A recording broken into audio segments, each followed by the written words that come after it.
Greetings, programs. Drunken and Dragons here. I'm Hankerin, that's Jimmy Jim, and that's Coon over there. And, we just got so excited tonight, got the bald head out, and said, you know what I need to do? I need to talk to my peoples. And by peoples, I mean a camera, and a curtained room over there, and whatever neighbors can hear me through the window. What's the topic tonight? It is why. Why are you chained as a dungeon master, living your life like a slave, trapped in a dungeon, but more a literal dungeon than a cool exploratory fantasy adventure space, an actual dungeon where people get thrown to slowly die of starvation? Why are you there as a dungeon master, you may ask yourself? Well, I'll tell you, sometimes it's a hard job, but that's not the reason. The reason is you are too focused on the game. Now, this is true of the worst dungeon master and the best. They're all too focused on the game. Hankerin, yours truly right here, too focused on the game. What should we be focused about? Well, I think the answer to that comes in the form of 5 very deep questions. So, you're a dungeon master. You're probably one of the smartest people you know, right? Think about it. Be honest. It takes a lot of wits, planning, energy, improvisation, knowledge of literature, of game mechanics, of human mechanics, playing the room as well as playing the book, having a good time for the night as well as keeping it together, being a leader.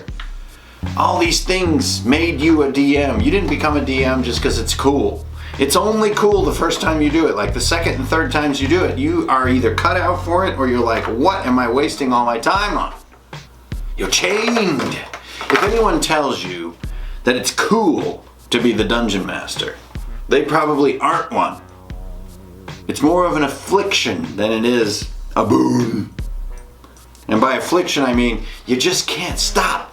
It's so fun to keep working with the players, to keep evolving the story, to keep driving into places you never thought it would go, to keep doing research, to keep imagining new twists and turns, to keep setting up mechanics that continually keep the game interesting and exciting. Because if you just go out of the books and you just do what they tell you, it's just like everything else in life when you go out of the books and do what they tell you, it's boring. Is you want to play Dungeons and Dragons like a big old badass, and that's why you're here hanging out on Drunken and Dragons. If you guys saw on Spacebook, I put a post up that was like, I'm planning out the madness in Lork, and I was, and then I started making some side notes, and the side note literally says, you're not stupid, think deeply, demand answers to the great timeless questions. So there are 5, in my mind, 5 timeless questions, and they correspond to what I would consider to be the 5 primary arms or pillars of the study of philosophy. And dungeon masters out there, philosophy, right off the bat, you're like, dear God, why? I'm just trying to run a game. Are you one of those weird dungeon masters that's always talking about the gods and stuff because that stuff gets creepy? No! We're only talking about philosophy insofar as it is germane to the questions that make you a better dungeon master. And everyone else out there, the questions that make you a better player. Alright, let's quit beating around the bush. We are going to put a bottle of paint out on the table here for each of the 5 reasons. Reason number 1, and this is a big one, so I'm going to put out the white. Boom. White paint. Epistemology, people. This is an epistemological dilemma. Have you ever heard that term? Have you ever been sitting there going, when's the bus going to show up? And your buddy says, I don't know, that's an epistemological situation. You say, what is epistemological situation? He says, I meant to say epistemological situation. It's an epistemological dilemma. And you're like, what the fuck are you saying? And he replies, I don't know when the bus will arrive. Boom. Epistemology is the philosophical examination of the limit of our knowledge. This is, to me, the most fundamental element of being a storyteller in Dungeons and Dragons, playing tabletop, being a DM. What the hell are you talking about, Hankerin? You're talking weird again. What you know and what you don't know, what you can know and what you can't know, is exclusively the purview and province of the dungeon master. And if you realize this as the game master, as the person driving the story, you have tremendous power in your storytelling. You have to realize that they have no way of knowing blah blah blah. But they do have a way of finding out doobity-doo. And that has to do with why cha-pa-pa chow, which is the resolution to your, 3 nights of play, or 2 nights of play. So you can see that epistemological questions in the players are in fact the place that the dungeon master has a currency they can't take away from him. So a lot of times you'll be playing as a dungeon master, and in combat, you're honestly on a level playing field if you're a good DM with your players. You have a chance of rolling crappy all night. I just did it the other night. I was rolling 3s and 5s all night long. No matter how cool your monsters are, if you're rolling 3s and 5s, you will lose. So in that regard, you're a peer to your players. But when it comes to what can be known, and most importantly, what can't be known, and what eventually can be known, you reign supreme. And this is the art of being a storyteller. You already know the twists. You already know the strange reveal. When the dark guy redeems himself by saving the little girl and self-sacrificing. You know that Green Lantern's not going to be a douche his whole life. He's going to come around. But the audience, the player, they are subject to much more strict rules of epistemological dilemma. Namely, what will happen next? If we go to X location, what will be there? As a DM, you can use that epistemological currency to constantly pay your players for daring. That was reason 1. Reason 2 is the second pillar of philosophical thinking, which is black, the exact opposite. Metaphysics. Ooh. Anytime someone says metaphysics, I just basically want to leave and go to microbiology where things are easy. Metaphysics is sort of the question of how did it come to be? What is it? What are they? What are these things and how are they here and how do they interlock and how do they come to be and how will they end? Oh God. I don't even know where to begin. The question of knowledge already presupposes a knower, which is us. We are extremely complicated metaphysical phenomenon. The chances of us being able to ask epistemological questions seem astronomical to us. Now, whether they are or not remains to be seen. But metaphysical questions on the other side, it presupposes nothing. It basically says, why isn't the universe nothing? Because stuff happened. Well, sure, but why? Why didn't nothing ever happen? It seems like it's far more energy efficient. This question is far less interesting to the players, but to you as the dungeon master, it can be very intriguing to think metaphysically. What does that mean? That means you think beyond physical phenomena. That means that you see connections where connections are hard to see. It means that you know origins of things that seem immutable. It means that you can control the laws of the world because the way they intertwine. My only example I really have of a metaphysical thought in a campaign story is to use time as a tool. Now, using space as a tool can be a little weird. You get into the planar travel and it's a little disorienting. But using time as a tool can be very interesting. Go watch Terminator. It's fucking awesome. And that's one of the simplest, most coarse versions of time control in a story that I can think of. Now, Wrinkle in Time or The Amber World or Lion, Witch, and the Wardrobe. Now, they have very clever concepts of how time can add to a fantasy story. In the case of my campaign, the time passes at 2 rates, one in the Underdark, one on the surface. It leads to metaphysical realizations. Think about this stuff as a DM and bring it into your game. It will give your game a wealth that will surprise you, I think. Now we're going to get into the colors. The third pillar The third great question of philosophy I'm going to represent with metallic gold, and that is the question of ethics. What should I do?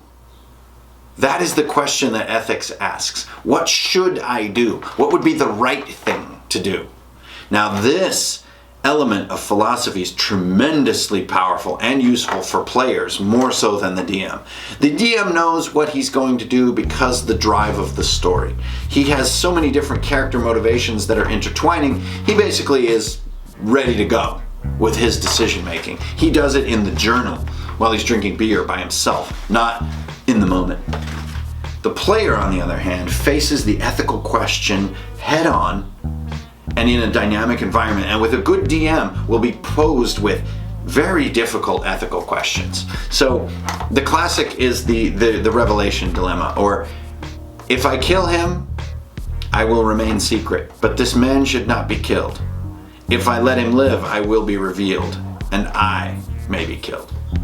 Now this is the moral dilemma that lies behind the fantastic story called Lone Survivor, which is the story of a group of Marines in Iraq that a lot of you guys are probably familiar with, who ran into this exact dilemma on a hill in enemy territory. They had to either kill what seemed like innocent children and risk being revealed, or kill what seemed like innocent children and ensure that they would remain hidden, or let them live and risk almost certain detection and possible death. To the credit of the Marines involved in that story, and thank God and thank humanity for heroes of this caliber, they chose to let the so-called innocents live in exchange for the inevitable revelation by the enemy of their location and the ensuing firefight, which resulted in the death of all of them except one. This is a potent moral choice, and a simple one. And you should pose it to your players as a dungeon master. And as a player, you need to think about your role in that choice. For a long time during 4th edition, and honestly the late stage of 3.5, choosing evil characters and playing evil and sadistic characters became a trend. Strange, erratic, sadistic, chaotic behaviors became a way to spice up an otherwise very old, boring game. I would challenge all of you as tabletop players who play like a badass is do not succumb to this style of play. It is not productive, and most importantly, it's not freaking fun.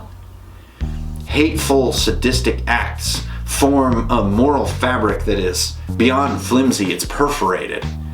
And when the story begins to unfold and the truly beautiful moments evolve, you're going to have to face the darkness of those stupid, chaotic, sadistic decisions that you've been doing, which were mainly used for comedy value. So when it comes to the question of ethics, the third great pillar of philosophy, I challenge all of you to face your players and face your story and face your dungeon master in an ethical fashion. Don't rely on alignments or character backstories, but look within. And what should be done? What is the good thing to do? And if you're going to choose evil, then choose it at your peril. And I don't mean your character's peril, I mean your player's peril. You will notice that evil, vile, or bigoted characters do not last in D&D groups. It's love-based, family-driven, friendship-driven groups that really last. That's the third pillar. The fourth one gets a little weird. And a lot of you may not be familiar with the fundamental term or the writers who established this writing style, but I'm going to call the fourth pillar, which I'm going to use this nice avocado green, which is a very hard to understand color, existentialism. Just to say it, you're like, oh no. Am I going to have to read Cannery Row or something? No. The question of existentialism is, why am I here? What is this? What am I doing? Not what should I do? That's an ethical question. And an existential question is, what is this? What is this suchness I feel? This sensation of being material, the sensation of thinking, the undeniable reality of my surroundings despite my complete lack of provability. the potency of the relationships I form with other people and the experiences I have, they stitch together into consciousness. But why? What is that? Is it real? What is all this? The truth of existentialism can only be accessed by deep immersion in the phenomena of being alive, feeling emotion, feeling tactile sensations, thinking about them and their relevance to you as a person. Why are you here now? Why are you thinking what you're thinking now? Why are you doing what you did yesterday, what you will do tomorrow? What does it mean? What is it? What is the existential component of me, of us, of it? How does this question relate to Dungeons and Dragons and being a dungeon master and being a player? It demands a high level of imagination. And that is what I love about the existentialist writers, such as Kierkegaard or Sartre or Friedrich Nietzsche, who's very popular, even though a lot of people don't read it, they know his name. These writers had a wonderful ability to think inside of a thing, to take a very obtuse question or topic and think within it and feel it from there. Now, great authors of many different ilk have this talent, but existentialism claims it as its flag, which is that I think inside of an experience and see what it is to exist that way. Though existentialism is one of the most obtuse pillars of philosophy, as a D&D player, it's absolutely central to what you're doing, to what you're enjoying. You're placing yourself inside there and imagining from there. What am I? Why am I? Who am I? And the beautiful thing about Dungeons and Dragons is that those answers are up to you and your group, that they evolve over time, that they aren't fixed, that you're bound to them. Kierkegaard was famous as an existentialist for being plagued by a sensation of being bound to his existence, unwillingly. But as a D&D character, you are willingly in this world. You are here to evolve and to exist, and therefore as existential. Okay, there's only one color left. I think it's foliage green. Generally used for painting foliage. The final one is the weirdest one of all. It's called ontology. Ontology is the branch of philosophy involving the strangest question of them all, which is the question of what is? What really is? What is actual? If you think on this with me for a moment, you realize the strangeness of the question. What really is? What really is there? There are so many different and strange ways to answer this question. Is there time? Is there matter? Both of those could be simulations or illusions that, because of my epistemological isolation from the truth, I can't have access. So, okay, let's say those things are illusions and that they aren't. Well, then what is? Well, something's definitely happening here. Okay. If the illusion is happening, then a minimal answer to what is could be illusions. Illusions are happening. It's not very satisfying, is it? I invite all of you to go do an investigation on ontology and take a look at how ontology examines what we know to be and what we hope to be and guess to be and can prove to be. Generally, you wind up at very dissatisfying concepts like monads and math. That's about it. See how unsatisfying that was? How is ontology relevant to D&D? Now this is something that should be on a banner in Times Square. How is ontology relevant to D&D? There is not an answer that's really very good to that question, but what I would love everyone to think about is, what does it mean to even ask that question? We're not just playing D&D, you guys. This isn't just board games. We're not just inviting our friends over and drinking beer and talking about our work week. We're clearly involved in some kind of very constructive, imaginative adventure. So I would ask the adventure go as far as possible, which is the fundamental questions of reality itself. What is? Answer this as a dungeon master. What really is in this world? And what you'll realize is it's very, very few things. And this is what's beautiful about ontology. What really is? Is it my world? No. Actually, my players are never really in my world. They're on one little piece of the world at a time, and we've never really gone up in a spaceship and seen Faerun from space. Well, is it rules? Not really. They change over time, and honestly, there's some kind of phantom meta object. Is it story? Maybe. Maybe story is. When D&D is happening, maybe what's happening is story. And several of the other components and elements that occur are merely incidental elements of story. Another question or answer could be, are there players? Are there characters? Are there personalities? Or are they constructs within the story? Is there chance? Now that's an ontological answer. The thing that is ontological about D&D is chance. If that's really true about your game, that's a beautiful, beautiful game. Now, if chance is fudged or chance is weighted and you don't get that feeling of chance really holding your fate, your game will stagnate, your group will dissolve. But if the chance is real, if I say, all I gotta do, get above a 6, and this video will continue. It's a 4.